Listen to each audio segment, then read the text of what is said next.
made, absolute progress that has been made. I'm impressed. I mean, I have an opportunity to see how far you've come just even from these photos. And the doctors here, I'd say that. It's great. I thought that it would be a great opportunity. We thought it would be a great opportunity to have Mike talk to us about what we've talked about and sort of tie in what we can do about this and his experiences. And you've all shared many experiences with everybody at the table, but I thought it would just be really interesting and illuminating for us and grounding for us to have Mike talk to us. You all have his biography in front of you, so I'm not going to elaborate any more on that. I'd rather let our keynote speaker go ahead and join and start. And thank you.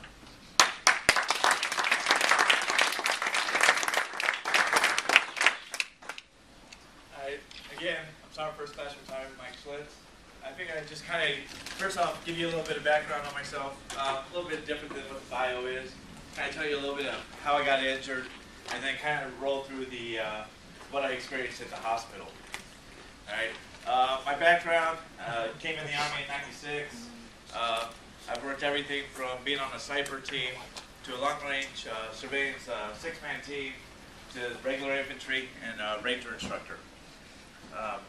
I was stationed in Fort Drum, New York, deployed with them in August of '06. We were in the South Baghdad province. A lot of you guys might have heard about the Sunni Triangle. The news media kind of dubbed it the Triangle of Death. The reason why is the area was basically flooded with IEDs. We were getting into very few gunfires. I mean, to actually be shot at was almost unheard of. But you were almost guaranteed if you were going to roll down a road once or twice a day, at least one vehicle in your convoy was going to get hit. So about halfway through my tour, I went from actually being in the ground and living in the economy with the Iraqis to trading places with one of the other platoons and being attached to the engineer company that was going out and trying to ID those IEDs before they went off. The day that I got hurt, we had about a 15-hour road movement to ID IEDs in the local area. Now, anytime we would do it, we try to snake the roads and never come up the same way twice. Unfortunately, that day we had a dead-end road that we had to cover. So when we were coming back up the road after we had already cleared it, they had placed a deep barrier on us, and it hit my trail vehicle. When it hit my trail vehicle, I was actually tossed from the vehicle. When I hit the ground, kind of looked up at my vehicle, got a quick battlefield assessment, and what I could see was my vehicle was standing still and I couldn't see any movement. So my initial reaction was to go check on my guys. So I got up to run towards my guys. When I was nearing the vehicle, that's when I realized that I was on fire. I could feel the flames hit my face. So I figured out that the majority of the fire on me had to be coming from my torso area. My initial reaction was just to get the fire off me. So I went ahead and dropped my gear real quick, got on the ground to roll, but at that point it was so great and the heat kind of started going, it actually kind of locks up your muscles. So about a roll and a half into it, ended up being face down in the ground and just being burning. And pretty much thought that was going to be it. But I could hear my guys, yelling at me, said, hey, we're on our way. I could still remember, sorry.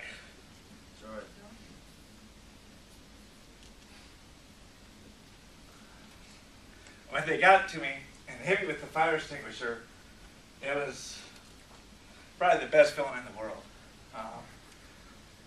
But you train and you train, you make it so that it's muscle memory.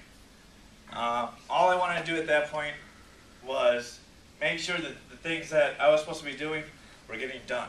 So as a platoon sergeant, my job is medical support, security, making sure everybody's all right. So I was actually still dictating, hey, Paulino, get security up. Valdez, you got to get the HOC set up, and still giving out commands.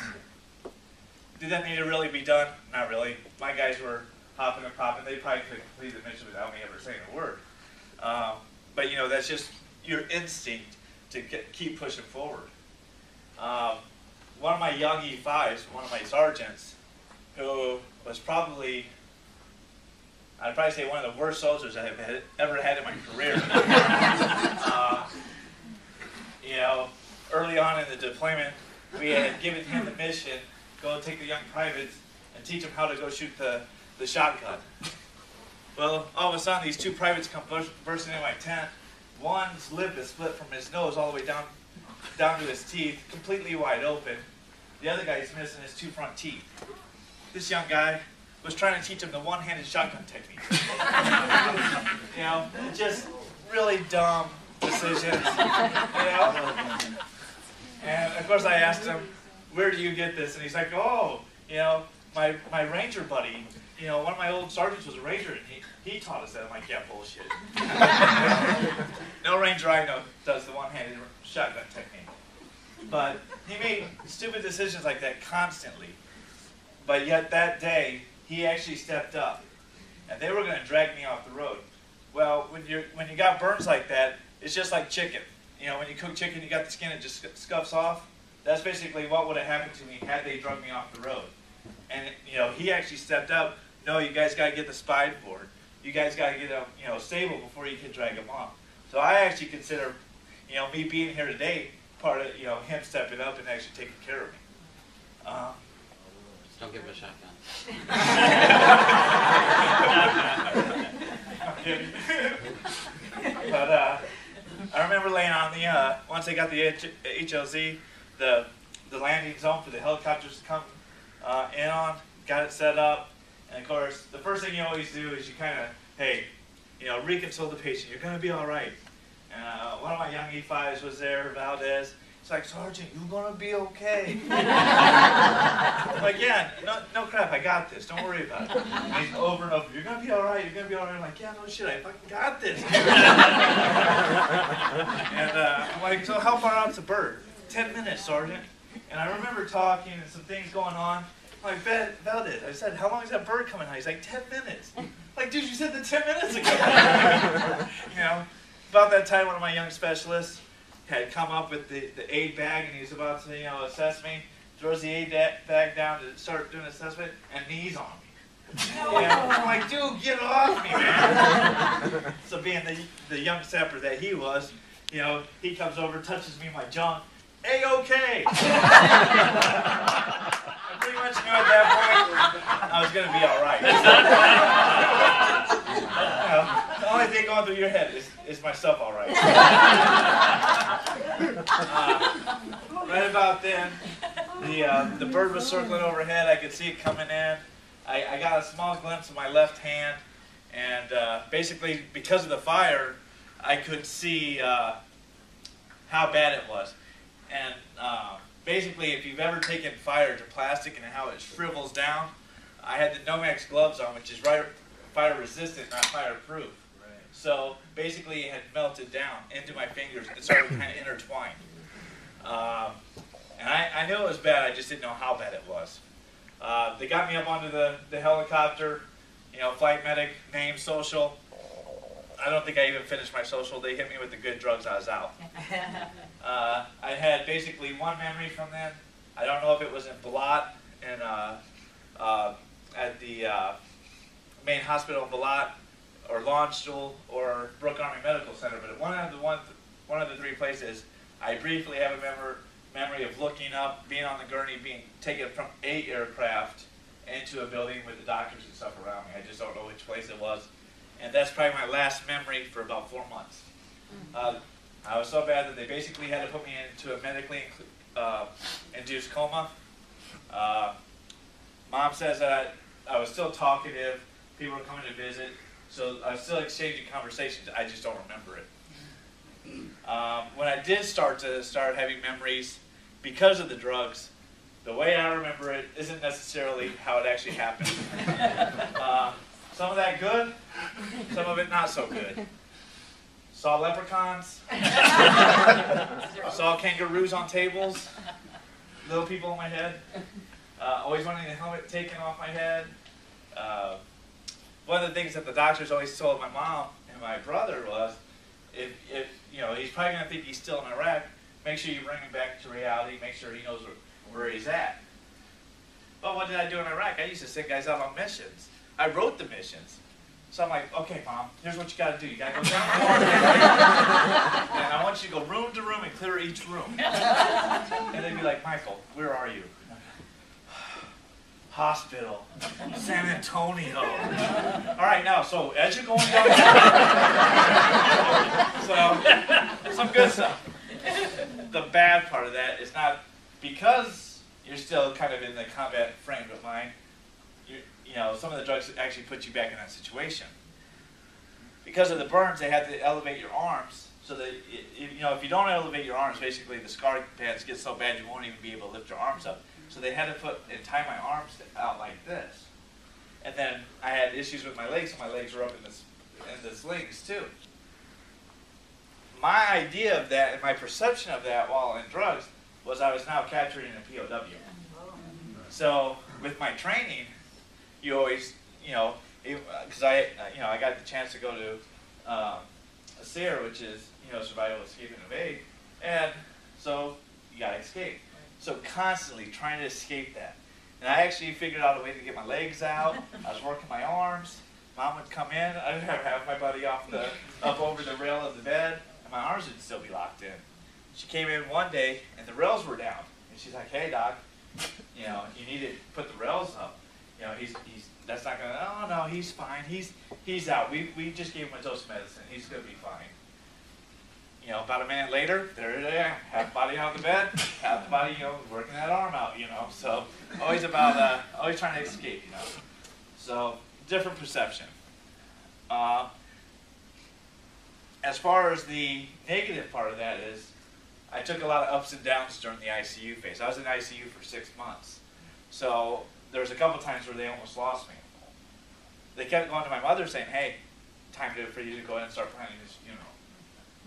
Not necessarily the right answer. And Mom handled it quite well for the most part, saying, no, I'm not doing it, you know. Until that time comes, I'm not going to do it. But 3 times they actually told her to go ahead and start planning my funeral. Probably not the best thing for a medical care person to tell the parents until it actually happens. Be prepared, sure, but telling them to actually plan a funeral and give up hope, not the right answer. After about 6 months, finally, well, during the last like 2 months, they kept going, you're going to the step-down unit, you're going to go down to the step-down unit. Every time I was scheduled to go down, I'd get pneumonia, get sick, get something, and it would require me to stay in ICU longer. So finally they were smart enough not to tell me that I'm going to the step-down unit, so I wouldn't get sick. Being in the burn ward was a little bit nicer, was able to start focusing on the actual physical therapy part a little bit more. But for me, wound care still, even in the set-down unit, was still about 8 hours a day, just to take care of cleaning the wounds and getting just, you know, to the point where they can get the bandages and stuff back on. During that time frame, the nurses were overall, I have no complaints, other than every now and again, the way they would treat the family isn't necessarily the right answer. The amount of compassion towards the family was sometimes lacking. And I think that it just has to do with the stress that those nurses see on those individuals, because it becomes very personal. I mean, you'd have those nurses day in, day out, so if you had a bad day, the nurses was having a bad day. So the stress is sometimes, and of course, that's also on whatever family members or friends you have there, so all that stress kind of provides some bad situations from time to time. I was in the hospital about 9 months when my unit was coming back from Iraq. You know, for me, all I wanted to do was be there, you know, but I still had no idea exactly. To me, I didn't have a real idea or a good concept of how injured I really was. I just wanted to fly up there and be there when they came home.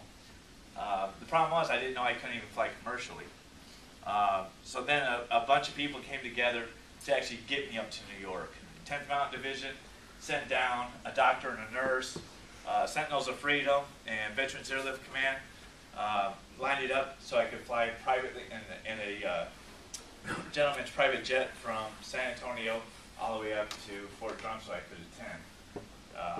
I had round-the-clock care provided, but it was quick. I mean, we flew up there. We flew right into Fort Drum. My unit was there to greet me coming off the plane. Went back to the hotel, got a visit with them in the hotel. Next day, hit up the welcome home ceremony. That night, had a little banquet room, had all my friends come in. Next day, flew back to San Antonio. But that was like the real turning point for me, though. That's where my morale started coming back, saying, oh man, I've got to get back on my feet. For the most part, I was still in a wheelchair at that point. That's kind of what really built my motivation to start getting back up on my feet again. About 3 weeks after I got back from that trip, I was actually released from the hospital and became an outpatient. We moved on-post, had on-post housing, part of that 5% of the adapted houses. And what I would do is had a path that went from the living room through the kitchen, down the hallway, and back in. I used to get out of my wheelchair and just walk that circle. You know, and if I got tired, I sat down, waited a little bit, started doing that circle again. And probably within about a month and a half to 2 months from being released from the hospital, I could finally walk. That was right about the 13-month part from being injured. My goal was to be walking at 1 year, came pretty close. From there, it was just scheduling things that you want, you know, set up your goals. My goal for year 2 was to be able to run again. I started doing light jogs, was able to get up to about 2 miles, but the toll kind of started taking its toll on my back and knees, and I was kind of told not to run anymore. But still wanted that physical fitness to kind of be my key as far as my 2-year goal. 3-year goal for me was to actually go back to Iraq. A friend of mine actually has a program that takes wounded guys back to Iraq to kind of gain closure. So New Year's Eve 09 to 10, I decided I was going to go back to Iraq. My unit had actually redeployed to Iraq, so I actually got to go there and, you know, come off the helicopter and have my guys right there seeing me back in Iraq, which was pretty cool. I then actually went back 2 more times last year as a military mentor for those groups. So I've actually been back to Iraq now 3 times. And just a quick note on that part was, that's another huge motivator because, one, you gain closure, you get to leave a lot of the stuff on the ground there, but you also get to go support the troops that are still over there in the fight right now. And, you know, you do it, you know, basically like this. You get up, you kind of tell your story a little bit. You give them a chance to answer some questions. So, you know, a lot of these issues that we were pointing out, you know, things that should be in the pre-deployment brief, you know, making sure, you know, family members or somebody has a passport, things that I didn't do, you know, kept telling mom, oh yeah, you know, power of attorney's in the mail, you know, in the mail. Not done. It gives you a chance to make sure that they know to kind of start implementing, you know, lessons learned that might help them out in the future. As of Sunday was my 4-year mark. Last year, I was home for like all but 90 days. So basically on the road, on the go, either doing reconstructive surgeries on my face, doing motivational speaking, vacations, and other events. So, I mean, my life is pretty much nonstop. I think my schedule right now is pretty much booked out until July. And with only maybe a weekend here and there that I can even plan anything else. So it really just shows kind of the time frame it takes to start pushing forward. And the average is about 3 to 5 years for the major injuries to be able to push forward and start doing those things. Let's see. I think that's pretty much it. But what I wanted to be able to do for you guys is actually, you know, open it up for a couple questions. Or, you know, if you guys have anything for me. And obviously, if I don't have the answer, we have a couple other guys here that might be able to also have an answer for you. Any questions? Hey, Mike, would you tell them real quick about the Operation Proper Exit, you saw the effect on the wounded that went back over there? You've described how they tell their story from when they get there to the change by when they're going home. Of course. All right, Operation Proper Exit is a Troops First Foundation, which is kind of out of the D.C. area, a nonprofit, and it's a combined effort with the USO. And what they do is they take anywhere from about 5 to 10 wounded soldiers over to Iraq to gain closure. And by doing that, you know, they have town hall meetings, they get up, and they get a chance to tell their stories. And being the military mentor on 2 of those trips, the interesting part about that is it was very structured on every trip, how they start progressing. Day 1, you know, the people in the audience would be like, how'd you get hurt? Got blown up. Day 2, you know, they get a little bit more comfortable. They'd ask, how'd you get hurt? Well, you know, I was doing road clearing operations and I got blown up. By day 3 of the event, they're like, how'd you get hurt? And they're like, you know, and they just become comfortable with it. They, you know, that the idea of whatever injuries that they had, and we've taken, you know, double hand amputees, we've had double leg amputees, we've had above the knee, below the knee, we've had gunshot wounds, we've had PTSD, we've had TBIs. So we've really captured an essence of all the different injuries, but they all seem to kind of go the same way. They all progress. One of the stories I like to tell is we had an individual, he was National Guard, and got hurt early on in the conflict, so the procedures weren't really set up yet as far as how to handle that. So he got back, he spent like, I think he said like maybe 6 months at Walter Reed, kicked him out to Oregon. Now he was the only individual that had those injuries in his entire community. Nobody else even remotely close to him. So it really forced him to have to deal things on his own. And he was one of the individuals that was self-medicating and doing some of the negative things that we hear about, especially with the horror stories. And, you know, we were over there, and, you know, one night he was out back of the palace, and he's just screaming, and he was just letting it all out. You know, he has a full-time job now. Him and his mother hadn't spoken in like 2 years. He had actually brought her back into his life so that she could meet her granddaughter and stuff like that. So it really has just a huge effect on their morale as well. And then on the flip side of that, things that I got to see as far as the Iraqi. Now, when I was there during the surge, the way I describe the area I was in is you'd hear between 20 and 30 engagements per day, whether it be gunfights, whether it be mortars, artillery, IEDs, but you heard about 20 things to 30 things per day.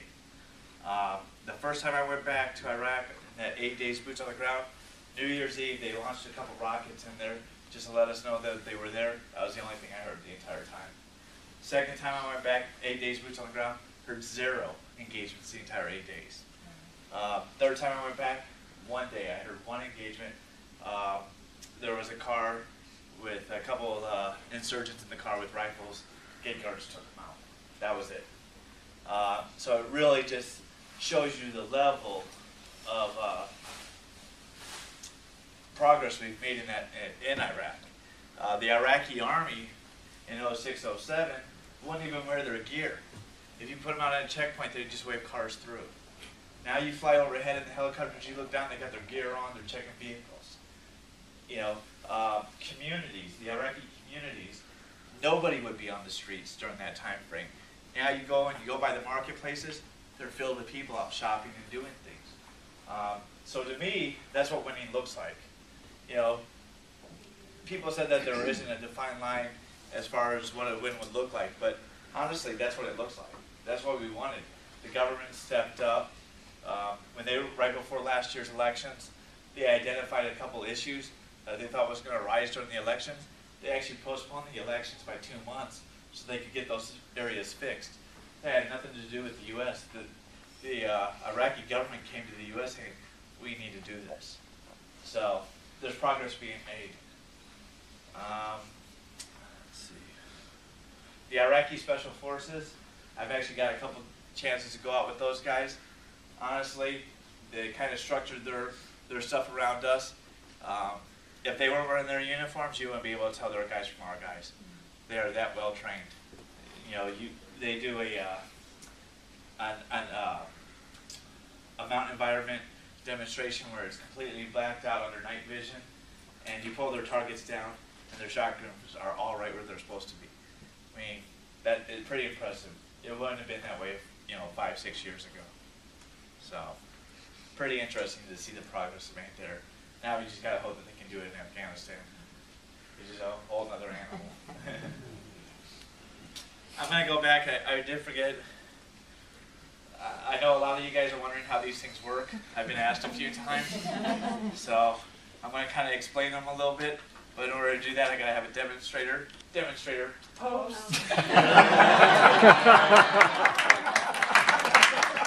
It appears I was the first one to ask. So I'm a below the elbow amputee. I'm about mid forearm.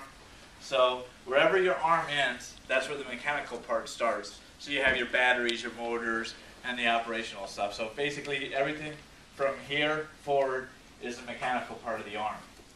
This is what they call myoelectric. It basically works off the pulses that your muscles put out and then the way the actual muscles move in your arm. Basically I slip into the socket, and there's sensors that sit right here on the outside of my arm and on the inside of my arm. And everything is basically, like, I feel like I have hands. So basically I just have to make the hand gestures in order to make them operate. Everything is done right at the wrist. So if you do it and you bend at the wrist and you point your finger skyward, that opens. Bring it back down at the wrist, close your fingers, closes the hook. Keeping it right at a fist level and jerking it down, rotates it one way, jerk up, rotates it the other way. So no matter what you're doing, you know, to rotate, it's just fist movements, and of course fingers skyward, fingers down. And so it really allows you to be able to do it without any thinking. It's real simple.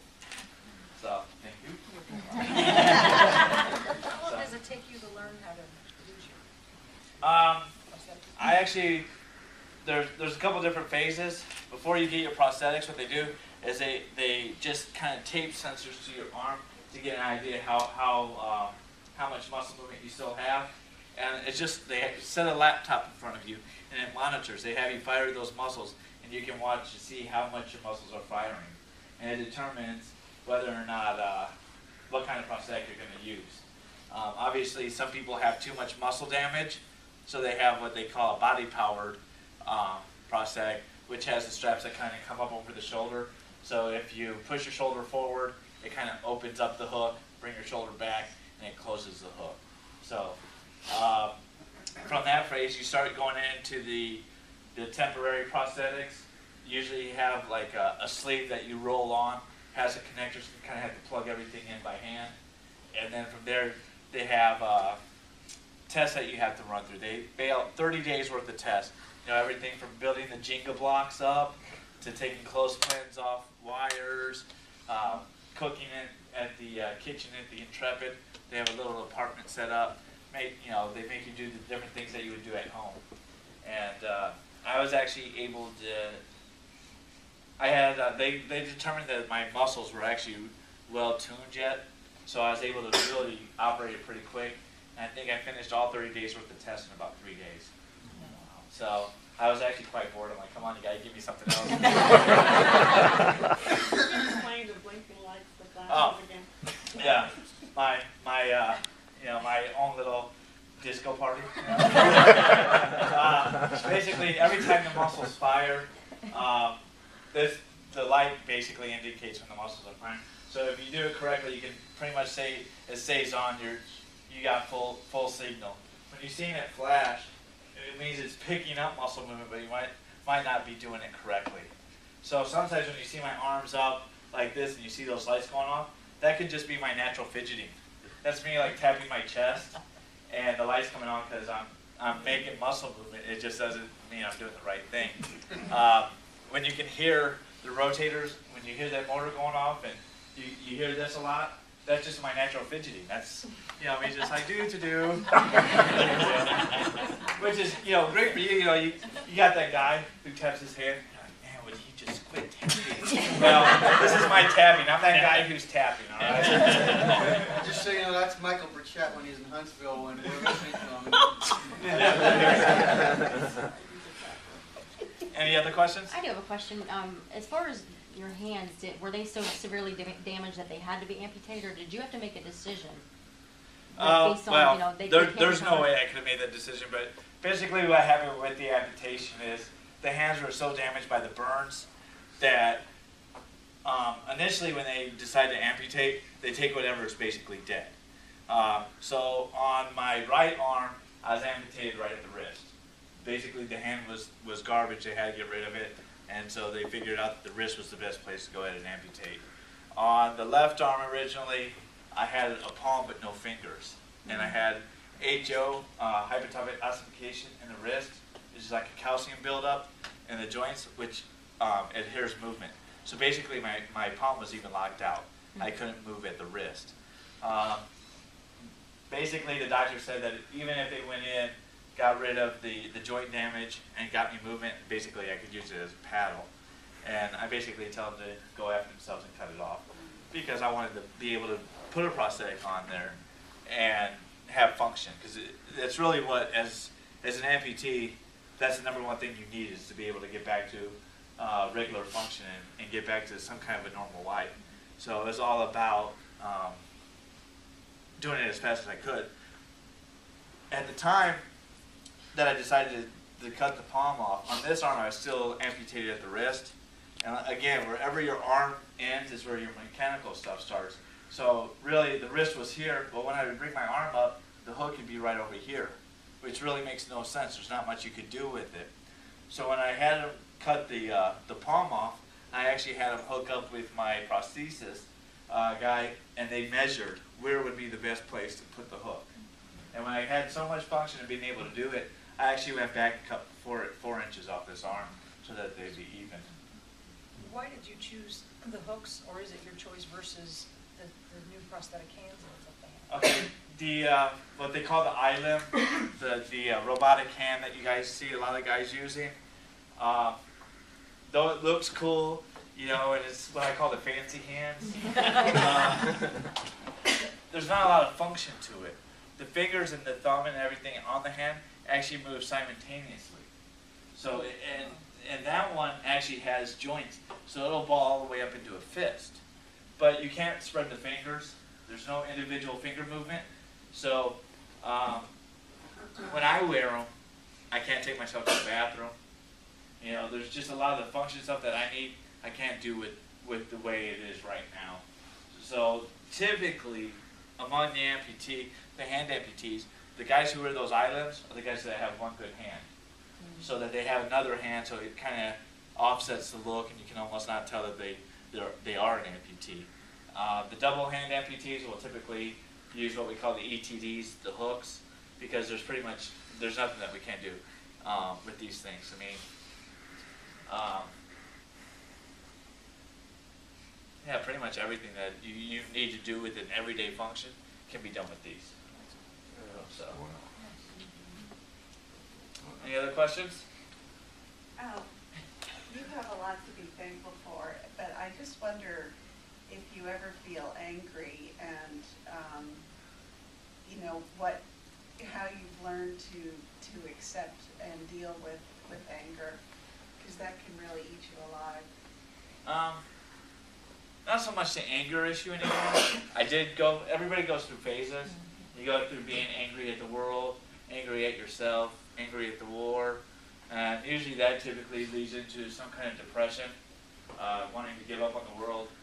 I get asked all the time, you know, what's your inspiration, what's your motivation, how do you get your great outlook at life? And that's such a hard question, because it's kind of always changing. But before I had the prosthetics, I was a lot more hateful, because I had to rely on everybody. My mom had to pretty much do everything for me. She had to bathe me, she had to dress me, she had to feed me. You know, there was absolutely nothing I could do. So you kind of have that feeling of hopelessness. Once you get the prosthetics, you get some of that function back, some of that independent. Life kind of gets a little bit better. As far as my outlook on life, the day I got hurt, I actually lost my entire crew. I lost my driver, my gunner, and my medic in the accident. 2 of them were pretty much killed instantly, and 1 kind of suffered it and kind of burnt to death. So, on some levels, I probably have survivor's guilt, you know, wanting to live a better life for them. But more or less for me, it's wanting to live a life that they'd be proud of. You know, also with that, I don't want another young soldier or anybody, in fact, that gets hurt in Iraq or Afghanistan, think that because they got hurt, their life is over. Because there's so much you can still do. So it's about being a good example. But then for the civilians that see you, like, oh, that poor guy, look at him, his life has to be horrible. You don't want them to feel that way. I mean, I probably got to do more. Well, I've had dream vacations. I've got to meet people in Hollywood. I've just had opportunities to meet and do things that people only dream of. But by looking at me, you would never guess that. So if you have a positive attitude and you're willing to answer their questions, hopefully they just get a little bit more kind of educated on what it is to be injured, you know what I mean? So setting a good example there too. And finally, I have to kind of relate to my military training. The entire time I was in the Army, it was pretty much don't quit, never give up. So that kind of translates back into my life now. Never quitting, never giving up on anything, and always pushing forward, always trying to adapt to the situation. As I told my group the other day, they're like, well, what kind of adaptive equipment do you need? I use adaptive equipment to shower and do some things like that. But my main thing is I should adapt to the world because the world's not going to adapt to me. I can't expect people to put in special doors everywhere I go. I can't expect people to, everything that I do be revolved around hooks because there's not that many of us. The big picture is I kind of have to adapt to the world. So I kind of see this as a weakness, and people are like, oh, that's so horrible. You shouldn't think of your injury as a weakness. But that's kind of what motivates me because I've always been the guy, if I identified a weakness, try to figure out a way to beat that and keep on pushing forward. So, it's kind of a back and forth struggle to figure out new ways to do things.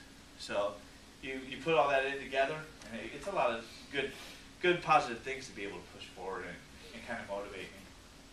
Hey, Mike, you mentioned motivational speakers. What's your target audience these days? My two big things, is for the troops or to the troops. If it's going to benefit the veterans and the people serving, obviously I'm all for it. So there's several like nonprofit organizations that I help sponsor. So if they ask me, hey, we need a speaker at a fundraiser, or we have an event coming up, we'd like you to come say a few words, I'm all for it because it's going to benefit one of our own. As far as talking to the troops, that's our brotherhood, you can't get past that. If I can talk to the troops, I'm always up for that one. The guy from Oregon, is that Luke Wilson? No, it isn't.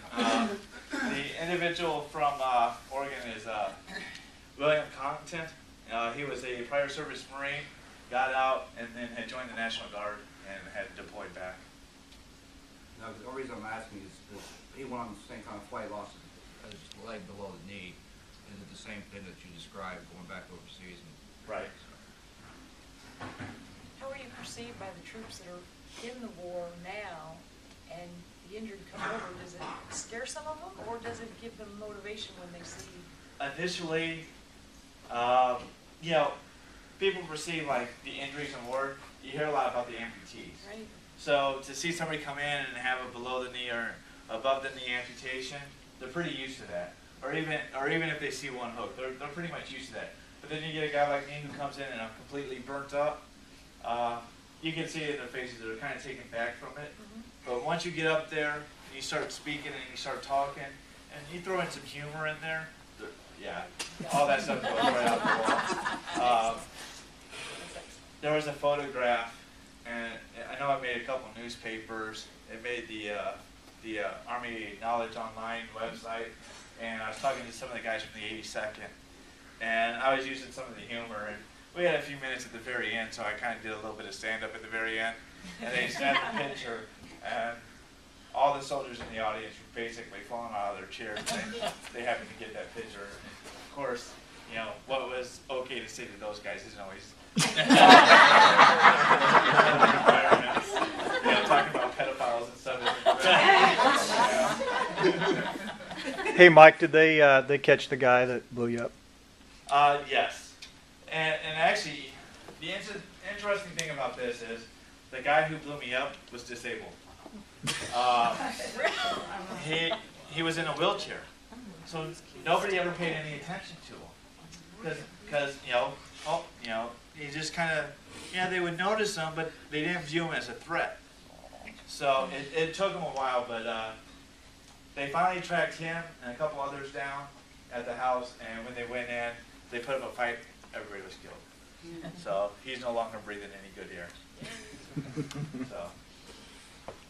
Could I ask how you are spiritually? Does that even come into play at all? The best way I put that one is I am religious, like I believe, but not necessarily go to church. But I definitely believe in God. I've talked to God several times, and like anything is, you hear it all the time. You're put here for a reason. I definitely believe that. Were your prosthetics done at CFI? Initially, well, you have Hanger Prosthetics, who's in the San Antonio area. They would come up to the CFI. Now I don't really go to the CFI. I just go straight to Hanger when I need my prosthetics updated. Which I'm pretty brutal with these things. Constantly beat the hell out of them. And I have 2 sets of arms. And I pretty much have 1 or 2 arms turned in at all times because I'm constantly breaking them. And I know within the past month I've had to turn in my hook a couple times with damages that they had never seen before. They're like, how could you possibly be doing that causes this? Don't admit or deny anything, So. We were talking this morning about your ability to type and how you do that. Have you ever tried any of the voice recognition software? Yeah, the Army actually paid to have the Dragon software put on my computer. I did not really care for it. Obviously, for those who've used the program before, you have to kind of train to the way you speak, and you have to spend a lot of time, making corrections. And that was probably more frustrating than just the adaptive piece that I had made at the Intrepid. We took split material that you just heat up, and then you can form it to any shape you want. We basically made like a half moon thing that I can fit on my arm that has 1 digit. And that's how, and it fits on either arm, so sometimes I type left, sometimes I type right-handed. And it was just like when you train yourself how to type normally, it's just a memorization of the keys. Well, for this, it's the same thing. I memorize the keys and the motion. So I can actually knock out a lengthy email in a matter of just a few minutes. Wow. So all my email, Facebooking, and all those other websites minus Twitter, because I'm not a tweeter. Yeah. Huh? Has Tom accepted you yet? No, I keep saying, friend me.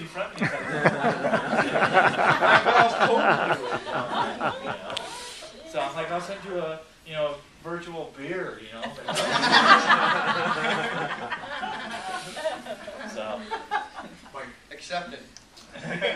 You've been so generous with your time, and you put us at ease so much. I mean, to the point where some of the folks who spent yesterday with you and then spoke with you last night said that they could see beyond your injuries, and it was just like we were talking about baseball to a guy in a blue shirt, right? As opposed to seeing you with your injuries. First of all, do you feel that same comfort back with us, or could you give us any advice of how, when we deal with folks with injuries, how we could make you feel as at ease as you've made us feel in our conversations with you?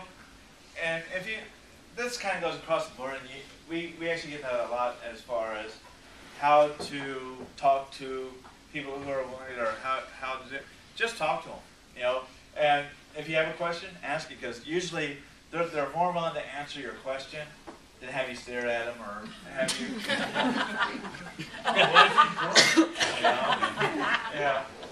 Somebody asked me earlier, what's the proper etiquette for shaking hands? Well, this is my hand. I view it as my hand, so when I meet somebody, I stick it out to, hey, let's shake. Grab onto it, let's roll. So when you're talking to them, it's kind of like I said yesterday with the chaplains. They asked, well, when we go talk to soldiers, should we talk religion? You can mention it, But if the guy's like, well, I really don't want any religious support, let's talk about football, talk about anything. So just treat him like anybody else. Because really, like my mindset, sometimes I even forget I'm injured. I'm comfortable in my skin to where this is my normal look, so I actually forget about it sometimes. So, kind of answer your question a little bit? One, obviously you have a pretty special mom. Oh, absolutely. Yeah.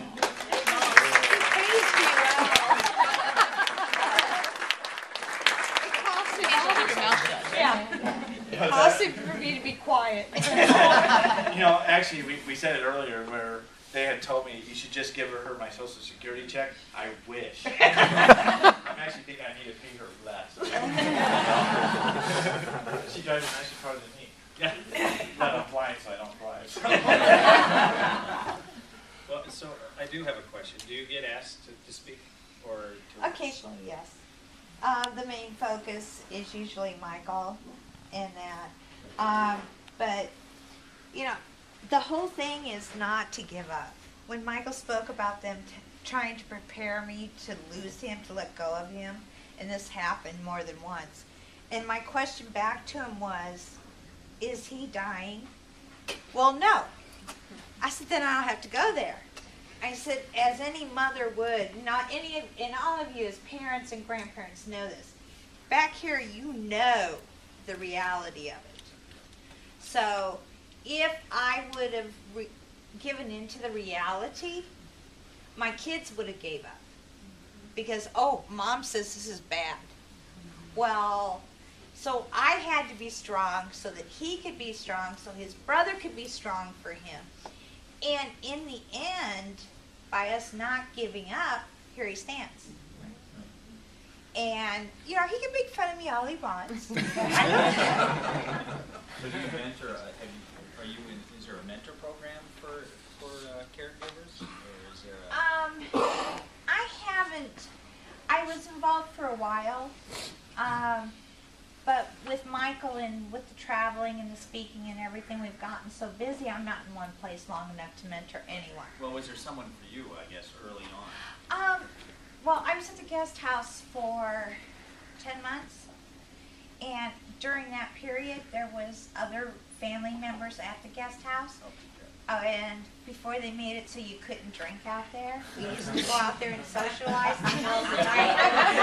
Happy slushy day. Yes. So, we actually did have, I went and bought a slushy machine so we could have happy slushy day. But we would actually mentor each other out there. And so we had our own support group. And then, but what I found was once we started, splitting off, I've kept contact with a few, but for the most part, you lose touch with, a majority of them in that. But during the time that you really needed them, we were all there for each other. And so to say that, I tried later on going to a group. Yeah, that didn't work out. It's hard to do like a pitch session, Well, and then there was whose injury is worse. Yeah. Oh, well, I've got it worse than you do. You don't have kids. Oh, really? Okay.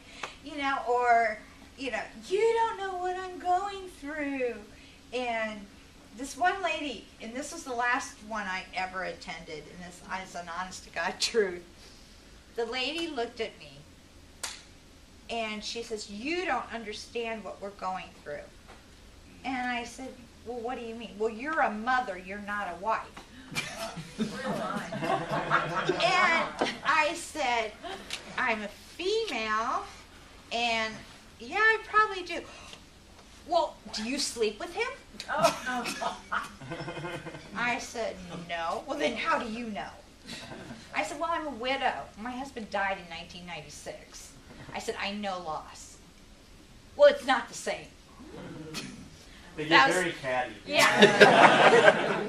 So, I don't go there. And then one more on that one. And this is actually funny because nobody can be harder on the wounded guys than the the wounded guys themselves. So nicknames, always awesome, right? So burn guys, Krispy Kremes. Leg amputees, IHOP. So a little bit of banter, oh, hey IHOP, you know, hey no see, you know, things like that. Well, this mother was like, oh, you guys are so inappropriate, and she was disgusted. She's like, my son is injured, and I would never. And she like basically scolded everybody out. Well, I found out that her son had shin splits from basic training. Yeah. Okay, you go on home now. But you know, there's a lot. I mean, humor is the best way to get through anything. So you got to, as long as you keep your humor and you can banter a little bit, it's always good. Hey, Mike. Aside from the from the visual impairments that we see on you, what other injuries did you sustain? Initially, I had respiratory issues, kidney issues from the burns. Had to be on oxygen for a while. Had to go through dialysis at the beginning. But actually, I'm very lucky. Internally, I'm actually classified healthier than most civilians. Probably because I work out and try to somewhat maintain a healthy lifestyle. The only thing that you really can't see is I have some joint damage in the knees yet, and I'm blind. Like I can see well enough to get around. I can watch TV. I can do some things like that. But you know, if I was standing even right here and you put on the projector and put something up there, chances are I wouldn't be able to read it unless I'm like, so part of the reason why I'm not driving because She told us you tried. I try all the time. She told us you tried. You were this close. Oh yeah, of course, you know. How many surgeries, Mike? 60 right now. That's not procedures. That's just surgeries. They could do multiple procedures under one time. But right now it's 60 surgeries. And your next one is when? 2 weeks from now. For what? I'm working on my nose right now. I forgot to kind of mention that part. Well, I said I'm doing my facial reconstruction out at UCLA. It's a combined effort. It's a partnership between Brooke Army Medical Center, TRICARE, Medicare, UCLA, and a nonprofit called Operation Mend. Basically what they do is they bring people who've had sustained major injuries in combat situations and help them either do plastic surgery, facial reconstruction. One guy kind of pulled off his bicep, they reconnected it. UCLA has the #1 guy right now that does the hand transplants. So pretty much UCLA is the cutting edge technology as far as medical care. And right now I think they've got about 40 people they've helped. 43. Yeah, 43. And I know Mike is one of them as well. So he's been going out there for a lot of the same care. So it's just a great opportunity for us to go out there and get care. Now, what I've been going out there for is the face. So, like my lips right now, when I started this last April, it didn't look like this. They've added multiple times added skin around my mouth. Dr. Miller, who's my surgeon, doesn't always tell you what he's going to do. He just kind of rolls with it. So, you get knocked out for surgery, you wake up and you kind of find out what he did. So one time I go in and I wake up and my eye was sewn shut because he added skin around my eyes. Next time I wake up, my mouth was sewn shut. He's like, oh, by the way, you're on a liquid diet for a week. I was like, oh, great. So right now, between the 9 surgeries I've had out there, they've multiple times they've added skin around my eyes because my eyes kind of droop down, so that it brings the eyes back up. The nose, before I started surgery, I had no nose, so it was just basically nothing there but 2 holes. So they have a procedure where they actually build the nose on your forehead. What they do is they take skin and they outline the nose on your forehead, and they let it kind of they take and they just add skin right over the top of your existing skin, and that actually becomes your nose liner. So then they add another strip of skin over the top of it, which is going to be the outside of your nose. So that's your skin. That's your skin that they have. Yeah, all this skin that you see here came from around my neck, just below my neckline. Once they have that liner kind of built up top, then the next form is actually forming the nostrils. So what they did is they took the cartilage from my ear and they basically built nostrils on my forehead. Horns. Yeah. I mean, it's a huge joke between all of us. We actually, they're like, oh, you got your horns. So it's the weirdest look in the world, you know. You kind of wear a hat, kind of try to hide your horns, you know. No halo ever shows up, but hey, whatever. But what happens then is they have to make sure that the skin supply continuously gets that blood flow in the forehead and make sure, because what happens next is they actually cut everything away and they rotate it down and attach it to your face. And whatever that main blood vessel is, that wherever they place it on your forehead, wherever your main blood supply is, that it can naturally get, and they bring it down. And they have to make sure that blood supply can naturally go in the nose. And they let it kind of heal up, and you literally have a hole basically going through the top part of your nose, and they stick rubber tubing through there.